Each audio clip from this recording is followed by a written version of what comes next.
दश्ते तन्हाई में रिश्तों का यूं टूटा अंदाज, दिल की दहलीज पे रुक जाती है मेरी आवाज।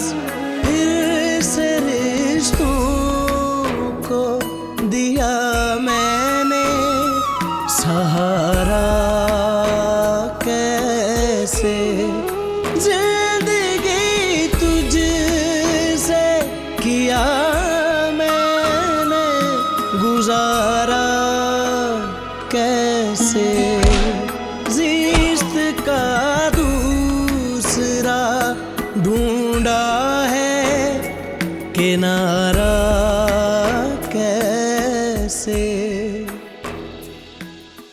आँख से आँख का हो फिर ये नजारा, कैसे जिंदगी तुझसे किया मैंने गुजारा, कैसे जिस्त का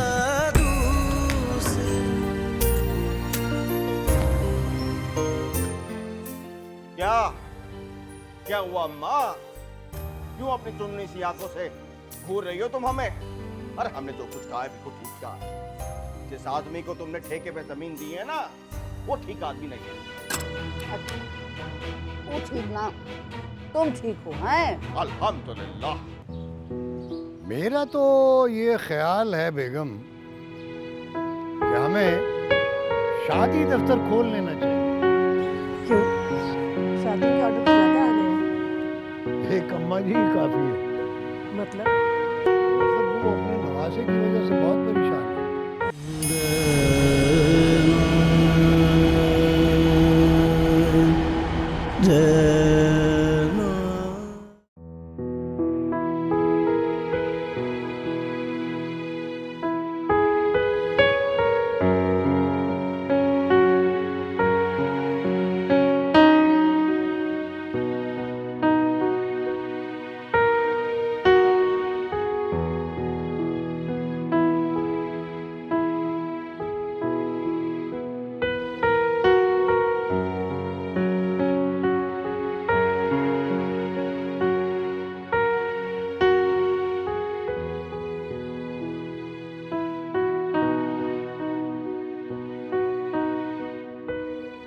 अरे तायरा, क्या बात, आज तुम्हारा मूड कुछ ठीक नहीं लग रहा?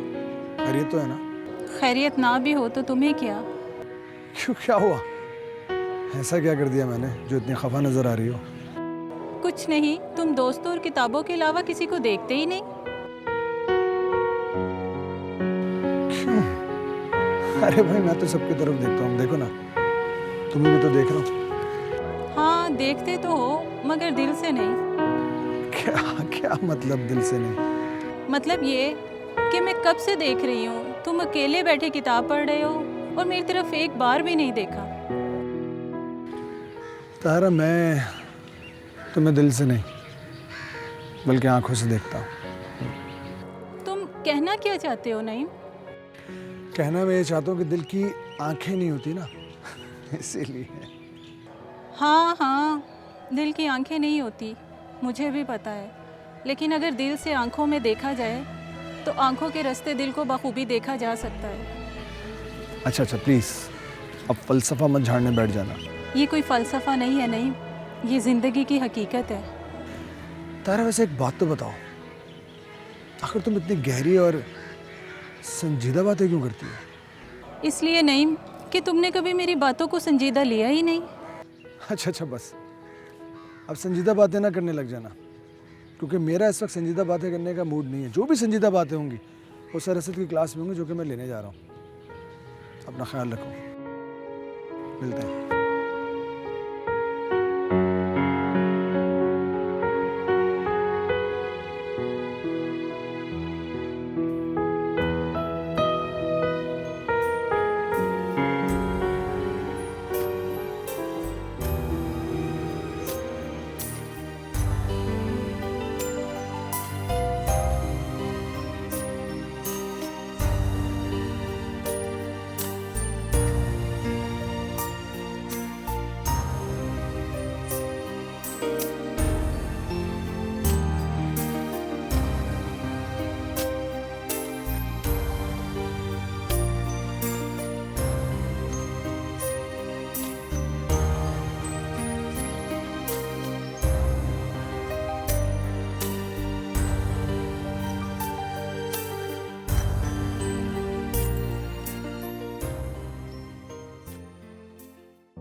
अरे भी बच्चों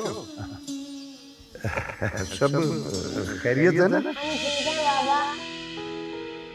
भाई? तुम लोगों के लिए खुशखबरी है। क्या खुशखबरी है बाबा? तुम लोग जिद कर रहे थे ना माँ के लिए। तुम्हारी माँ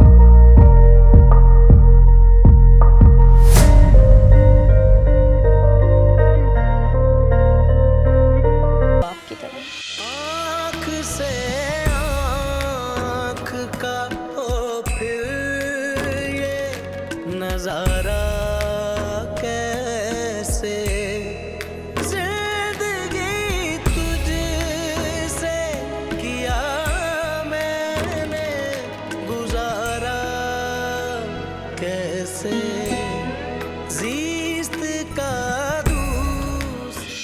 वही अंदाज़े मोहब्बत, वही आंखों में चमक, वही बेबाक सा लहजा, वही शराफत। तो उसमें परेशान होने वाली क्या बात है? तुम्हारी माँ ने भी तो कबूल कर लिया था, तुम भी। मतलब तुम क्या चाहती हो कि मैं भी अपनी माँ की तरह सिसक के मर जाऊं? अल्लाह ना करे अगर उसका प्यार सच्चा। किसी मर्द का प्यार सच्चा नहीं होता।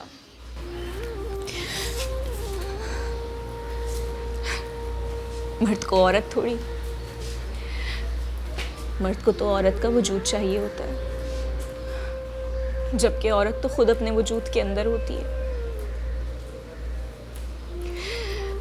बस साल 2 साल और उसके बाद जब दिल भर जाता है तो उनकी कोई अहमियत नहीं रहती।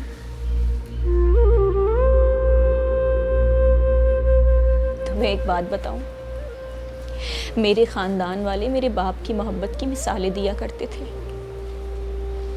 और कुछ अरसे बाद मेरे बाप की मोहब्बत भी बदल गई और नजरें भी।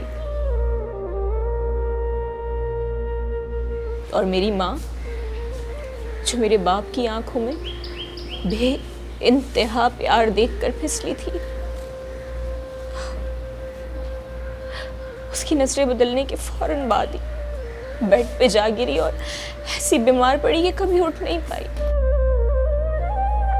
और मेरा बाप उसके लिए हर रोज नया डॉक्टर भेजता था, लेकिन कभी खुद नहीं आता था। अरे उसको इस बात का एहसास ही नहीं था कि मेरी माँ को डॉक्टर की नहीं, दवाइयों की नहीं, उसकी जरूरत थी। मेरी माँ हसन हसन कहते कहते तड़प तड़प के मर गई। लेकिन मैं ऐसी मौत नहीं मरूंगी, कभी नहीं मरूंगी,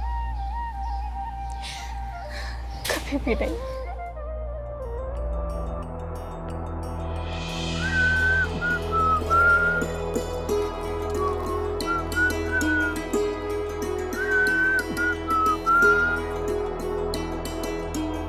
जनाब भी के बड़ा ढिला मट्ठा बीमार शुमार सा लग रहे हैं, वो खैर तो है? कुछ ना पूछो वालदार साहब, 2 महीने से बीमार हूँ, कोई दाम दरू वाला नहीं छोड़ा।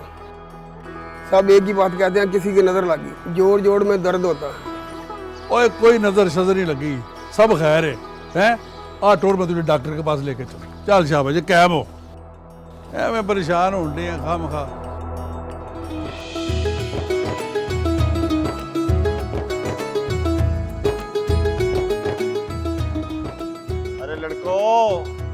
कहाँ रह गई तुम्हारी नानी अम्मा?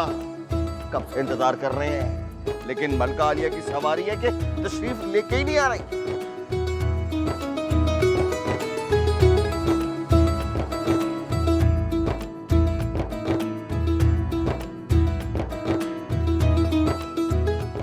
शेरा पहलवान उस्मान तलवार है।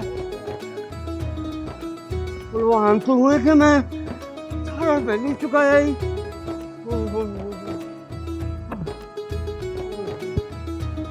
हमारा सामान वगैरह रख दिए तुम?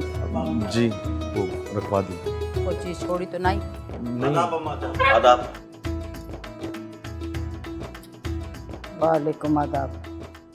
ए बच्ची, अपनी मोहब्बत का तो ख्याल कीजिए, माँ को ना भूल जाइए। मैं अपनी मोहब्बत में अंधा ज़रूर हुआ हूँ अम्मा जी, लेकिन ये जानता हूँ कि मोहब्बत जहर है और माँ जिंदगी। शाबाश पर खुदा, बिल्कुल आपके दामाद पे क्या है। देख रहे हैं हम। भाईजान, मोहब्बत में अंधा होकर कहीं अब्बा का मजून ना खाने लगिएगा। चल बकवास ना कर, जा जाके तांग में बैठ। बोले ये लड़का, ये शकील, मेरा सलीम अल्लाह के बाद तेरे हवाले करके जा रहा, हमें कुछ शिकायत ना दीजिए। अरे अम्मा, आप बिल्कुल फिक्र ना करो, मैं सलीम के साथ साए की तरह रहूंगी।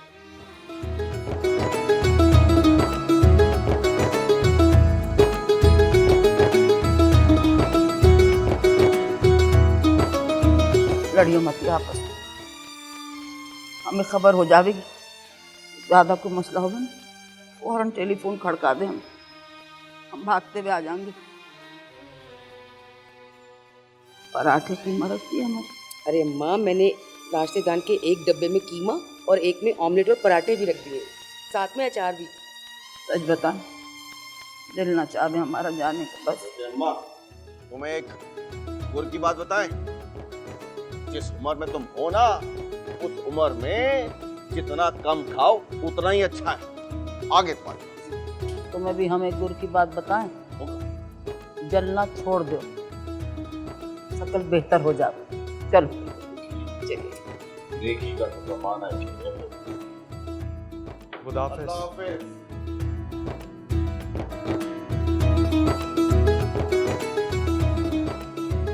चलो भाई, मेरी तो आजादी का टाइम शुरू हुआ।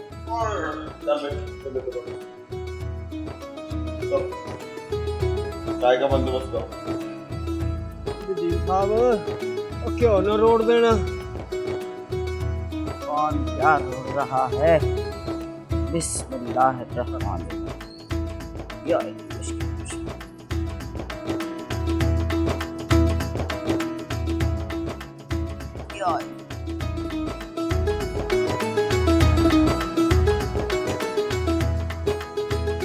हाँ भाई शेरा, सब चीज़ का ख्याल रखो, घर का भी और वो हमारी ज़मीन है उसके कागजात भी पूरे होने चाहिए। हमारा आने तक कोई गड़बड़ हो तो जानो अच्छे तरीके से। किसी फिक्र ही ना करो जी, मैं शेरे पलवानू चला के रखागा सरदाई पे आके। मस्तूर का ध्यान रखना, उधर खास्ता को संभाल, हम आके सबका फैसला करेंगे। खैरी जाओ तो खैरी आओ।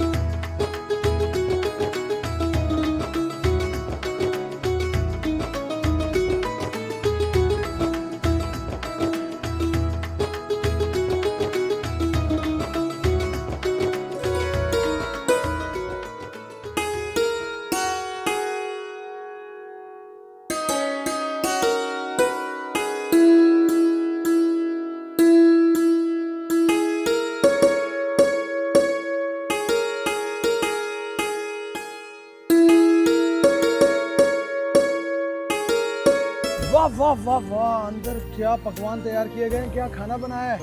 बिरयानी की खुशबू ऐसी कि सुन के पेट भर गया मेरा तो। भाई, अच्छे खाने की खुशबू से तो भूख लगती है, तुम्हारा पेट भर गया। अम्मा जी, आप जब भी कराची आती हैं नईम को साथ जरूर लेकर आती हैं, इसी क्या वजह है? वजह क्या होगा, हम इसको प्यार करें और इस दूसरा कराची को। लेकिन हम कराची में रहकर अम्मा जी की लाहौर वाली हवेली को बहुत पसंद करते हैं, हमें बहुत याद आती है। अरे हमारे लाहौर की क्या बात, वाह वाह वाह। हम तो अभी आए, अभी याद करें रहो।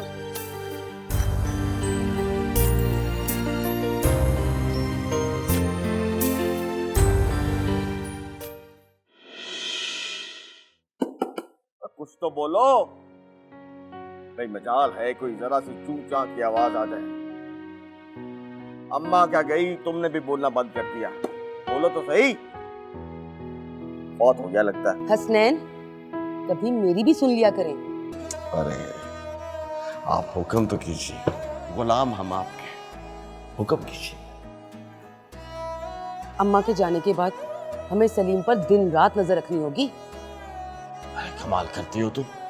हम तो ये समझे थे कि अम्मा जान की जाने के बाद हमें मोहब्बत में दिन और रात एक कर देना चाहिए। ये मजाक की बात नहीं है। मेरी छठी हिस्स कह रही है कि सलीम कोई आखिरी कदम उठाने वाला है। अरे तुम फिक्र ना करो शकीला बेगम, हम भी सलीम के बाप हैं।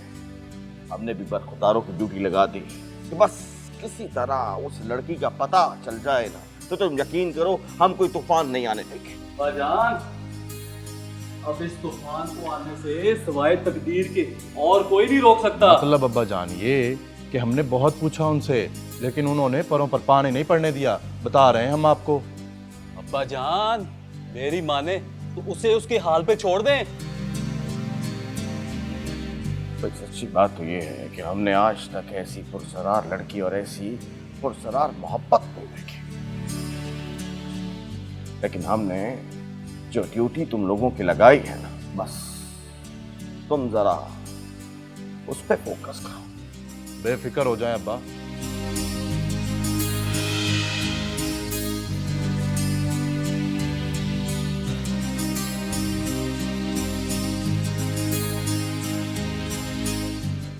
या अल्लाह, ये सरफुरा लड़का कहाँ से मेरी जिंदगी में आके टपक गया। मैं तो तंग आ गई हूँ इरम। बहुत अच्छा किया तुमने, बिल्कुल सही वक्त पर आई हूँ। अब तुम मुझे जल्दी से कोई मशवरा दो, मैं क्या करूँ यार। क्यों, क्या हुआ? क्या फिर से वो गली में आया था? गली में? तुम उसका हौसला तो देखो, सामने वालों की छत पे आकर खड़ा हो गया मेरे सामने। ये सब कुछ उसने मेरे सामने खड़े होके किया है। क्या वाकई? हाँ वाकई। सिर्फ यही नहीं, जानती हो कल रात उसने क्या किया? मुख्तसर सा लव लेटर मेरी छत पे फेंक दिया। फिर क्या, मैंने उसके लव लेटर को उठाया और उठाकर उसके पुर्जे पुर्जे किए और उसी पत्थर के अंदर बांध के सीधा उसकी छत पे फेंका, जो जाके उसके सर के ऊपर लगा। या अल्लाह, उसका सर तो नहीं फटा? नहीं, सर नहीं फटा उसका, लेकिन फट जाता तो ज्यादा बेहतर था। जानती हो उसने क्या किया? उसे उठाया, उठाकर चूमा चूम के आंखों से लगा के अपनी जेब में रख लिया। इतनी बहादुरी उसकी आंखों के अंदर। फिर क्या हुआ? फिर क्या, मोहल्ले में निकलना तक बंद कर दिया है मैंने, सिर्फ इसी खौफ से कि जरा भी किसी को भनक पड़ गई ना तो बहुत बदनामी हो जाएगी यार। तुम मेरी हेल्प करो, तुम मुझे पता करके बताओ कि ये लड़का कौन है, कहाँ से आया है, क्या करता है और मेरी जान के पीछे क्यों पड़ गया है। ये कौन सा मुश्किल काम है, ये तो मैं चुटकियों में पता कर लूंगी। वाकई तुम पता लगाओगी?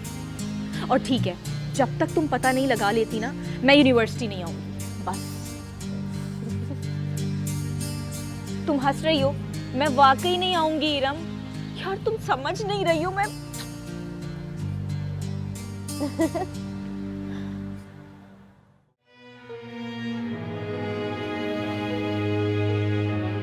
यार शीरा पहलवान जी, जब से ये मार्शल लगा है ना, तो यकीन कर जिंदगी हराम हो गई है।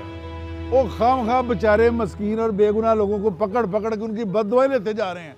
ओ यार हवलदार साहब, तुम तो अपने पेटी भराओं से कहो कि किसी गरीब आदमी को पकड़ लें तो पैसे लेकर छोड़ दिया करें। वैसे पहलवान तू मोटे दिमाग का आदमी है, और कभी तो कल की बात कर लिया कर। और वो बेचारे क्या करें, गवर्नमेंट के मुलाजिम है। अगर अपने अफसरों की बात नहीं मानेंगे तो सीधे सीधे बेचारे नौकरी गवा के बैठ जाएंगे।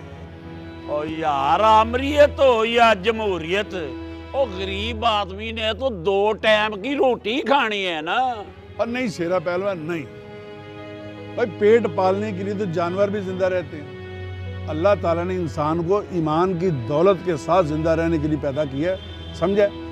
और वो हजरत अल्लामा इकबाल ने क्या खूब फरमाया यार, सुना तूने? खैर तूने तो कहाँ सुना होगा, आज सुन। अगर जुर्रत है तो उफकार की दुनिया से गुजर जा। ओ बात तो आपने बहुत अच्छी की, लामा साहब ने फरमाया है तो बाबा बुल्ले शाह सरकार ने भी फरमाया है, हज भी कीती जांदे हो ते लहू भी पीती जांदे हो, खोके माल यतीमां दा ते भेज मसीती जांदे हो। सुनाओ। वैसे पहलवान एक बात तो बता, पूछ। ये तू कब से पढ़े लिखे लोगों की महफिलों में बैठना शुरू हो गया है, हैं? वो ये मुठ राखी यार।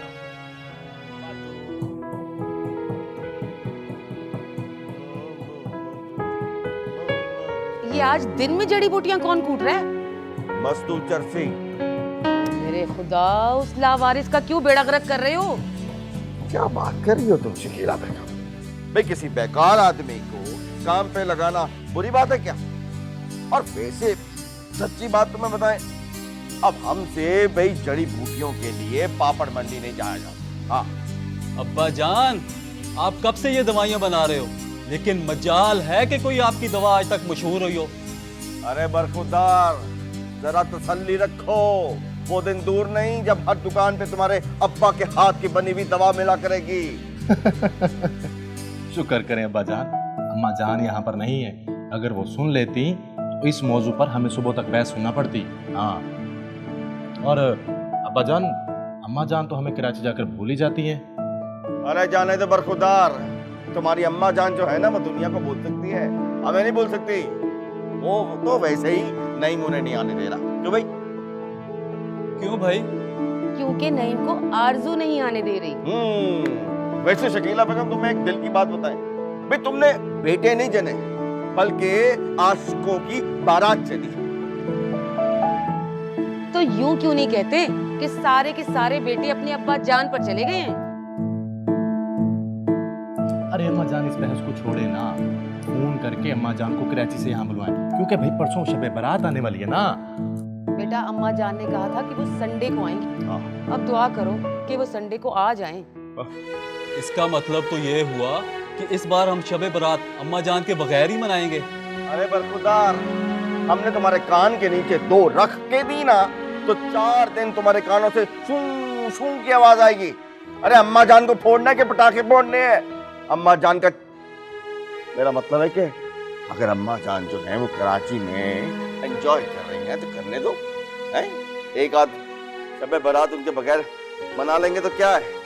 तुम लोग नहीं चाहते कि 4 दिन सुकून कि हम भी गुजार लें?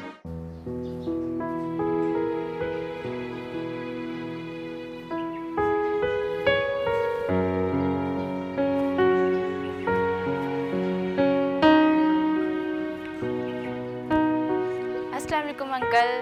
अरे वालेकुम अस्सलाम, कैसे हो फाकरा बेटा, ठीक ठाक हो? जी मैं बिल्कुल ठीक। खैरियत थी? कैसे याद कर लिया अंकल को? अंकल वो आरजू कब मैं पता करने आई थी। अरे बेटा, आपको पता है आरजू जो है वो यहाँ कहाँ रहती है? वो तो कराची अपनी फूफा के पास ही रहती है, अपने घर में तो कभी कभी आती है। तो खैरियत थी वैसे? आज शब रात थी ना, तो हम लोगों ने प्रोग्राम बनाया था कि हम लोग मिलके शब रात मनाएंगे। अब उसके बगैर मनानी पड़ेगी आपको। अब आप एक काम करो ना बेटा, आप अपनी और दोस्तों को उनके साथ शब रात मनाओ। और एक बात और आपको बता दूं, शब रात पे आपने सिर्फ और सिर्फ पटाखे नहीं फोड़ने, अल्लाह को याद भी करना है, हाँ, नफल भी पढ़ने हैं, और पूरी कौम के लिए और ख़ास तौर पे अपने अंकल के लिए दुआ भी करनी है। ठीक है? ओके बेटा, अल्लाह हाफिज़। अल्लाह हाफिज़।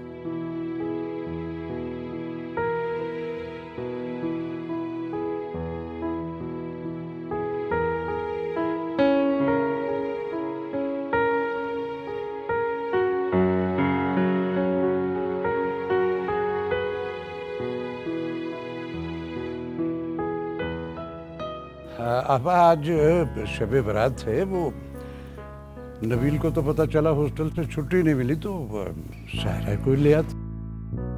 कैसे ले आते? वो आना ही नहीं चाहती होगी, अब ये सर पे उठा के लाते क्या उसको? वाह वाह वाह वाह भाई, सुभान अल्लाह, क्या बात कह दी आसिया भाभी आपने। हकीकत भी यही है कि सायरा इस घर में आना ही नहीं चाहती। क्यों? किसी को पता नहीं है, उसके दिल में चीड़ है कोई।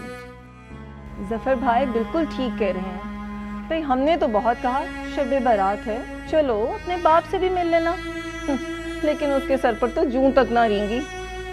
पहली बेटी देखिए जिसको बाप की भी परवाह नहीं। क्या बात कर रही हो भाई, मैं इस बात को नहीं मानता। दुनिया में कोई ऐसी बेटी हो ही नहीं सकती जिसे अपने बाप की परवाह ना हो। अच्छा, इसका मतलब ये हुआ रिजवान भाई, आप ये कहना चाहते हैं कि सायरा को तो अपने बाप की परवाह है, मगर खुदा ना ख्वास्ता हसन रिजवी साहब को अपनी औलाद की परवाह नहीं है। अरे आज हंसी खुशी का दिन है, क्या पड़ा इन फजूल बातों में, छोड़ो भी।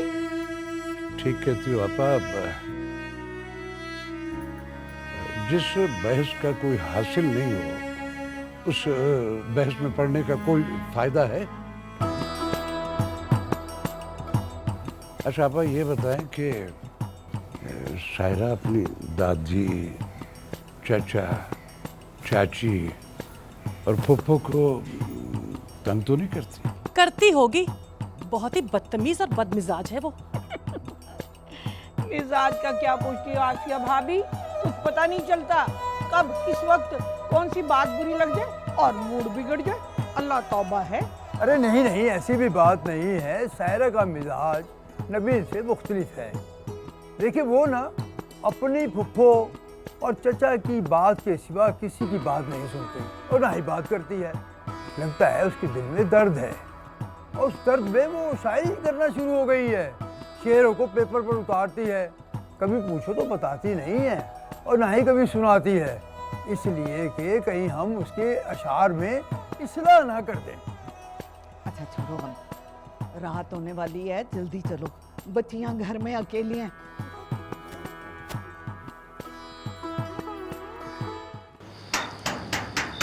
कौन? खोले।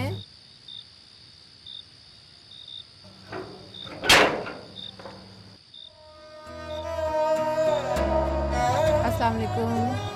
वालेकुम अस्सलाम। आज शब बारात की सोचा आपको मुबारकबाद देते चलते। खैर मुबारक, आप लोगों को भी बहुत बहुत मुबारक। आज शब बारात है तो हमने सोचा कि आपको शब बारात की मुबारक भी दे दें और साथ में ये मिठाई का डिब्बा भी।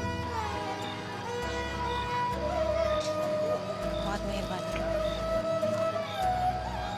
आप लोग अंदर आइए ना, कुछ खा के। नहीं, फिर कभी से अभी हम आपको सिर्फ मुबारकबाद देने आए थे, इंशाल्लाह फिर कभी आए।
कब तक इस चार दीवारी की कैद में रहोगी?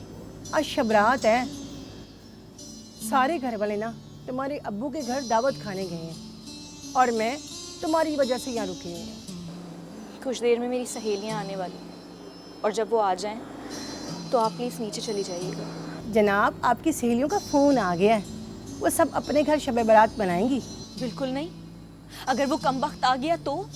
कौन? वो भी यकीनन अपने घर शबरात मनाएगा। क्या बात करती हैं आप फूफो। ये लें, पढ़ें जरा इसे।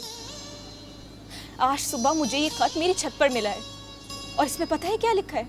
कि वो शब बारात को आएगा मुझे तोहफा देने के लिए। इस कमबख्त के बारे में मेरी सहेलियों को भी पता नहीं चला कि ये भला कब मेरे सर पे आन टपकी है। आप नहीं समझते फूफो, आज सारे मोहल्ले के लड़के गली में जमा हैं और अगर वो आ गया तो कुछ भी हो सकता है। परेशान क्यों होती हो? मैं हूं ना तुम्हारे साथ। वो आएगा तो देखा जाएगा। मैं ज़रा छत से कपड़े उतार लाऊं।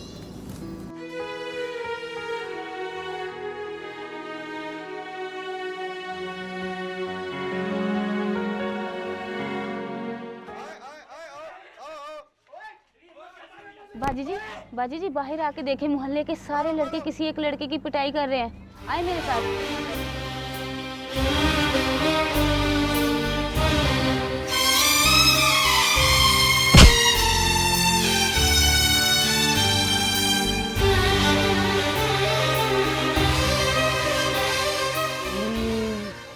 ये ते मेरे साहब नू फैंटी पै रही है।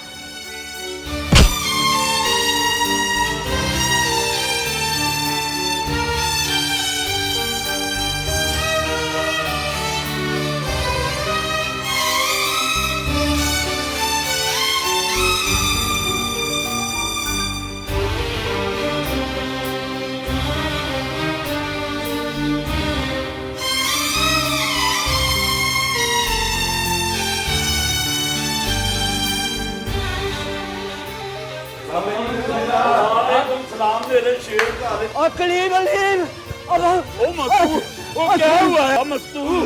और 6 रुपए और था वो मार देंगे सलीम नु।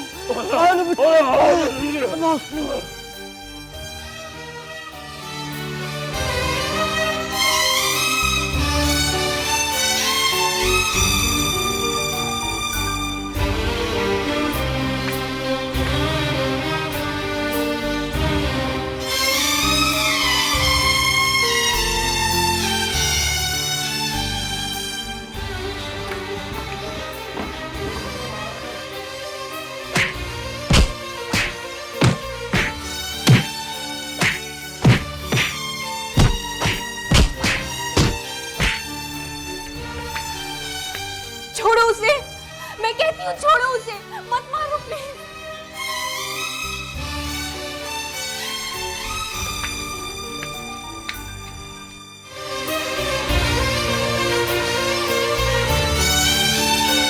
छोड़ दो उसको।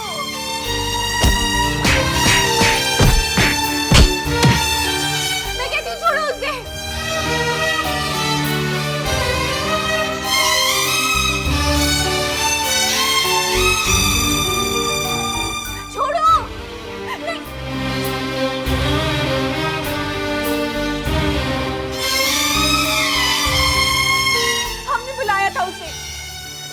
यूनिवर्सिटी में होने वाले मुशायरे के लिए, प्लीज उसको मत मारो। बाजी आज आपके कहने पे छोड़े इसे, वरना इसकी टांगे बांध देनी थी हमने। दफा हो जाओ। क्यों?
तोड़ कर मेरा भरम मुझको सताने वाले, दिल ने कितने तेरे दुख तुझसे छुपा कर पाले, ख्वाब टूटे हुए जोड़ूं मैं दोबारा कैसे, जिंदगी तुझसे किया मैंने गुजारा कैसे, ज़िस्त का दूसरा ढूंढा है किनारा कैसे।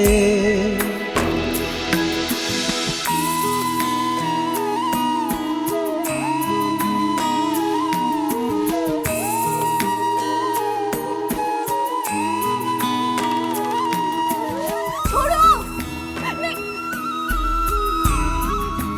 हमने बुलाया था उसे यूनिवर्सिटी में होने वाले मुशायरे के लिए, प्लीज उसको मत मारो। रूठ कर मुझसे मेरी सांस ने पूछा भी नहीं, तुझसे बाकी थी मुलाकात मेरी एक कहीं, दर्द का जहर रगे जाम में हमने बुलाया था उसे यूनिवर्सिटी में होने वाले मुशायरे के लिए, प्लीज उसको मत मारो। किया मैंने गुजारा कैसे, ज़िस्त का दूसरा ढूंढा है किनारा कैसे।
मैंने तो बस एहसास किया था पुप्पू। एहसास एहसास अगले कदम पे ना मोहब्बत खड़ी होती है। ये सच ना भी बताई तो हम सब जानते हैं, ये उसी लड़की की गली के बार बार चक्कर काटने पर उसके घर वालों या मोहल्ले वालों ने पकड़कर मारा पीटा इसे। तुम्हारी गलती तो सिर्फ ये थी कि तुमने अम्मा जी की मर्जी के खिलाफ शादी करने का फैसला किया। तुम्हारी आंखों से लगता है कि तुम रात भर सोई नहीं हो। जी वो न जाने क्या वजह थी, सारी रात हो गई, आंख ही नहीं लगी। मर जाओ गुड़ खा के, जब आंख लग जाए तो कब खुलती है आंख। हाँ पापा क्या हो गया? अरे पापा अरे आंख क्या हो गया?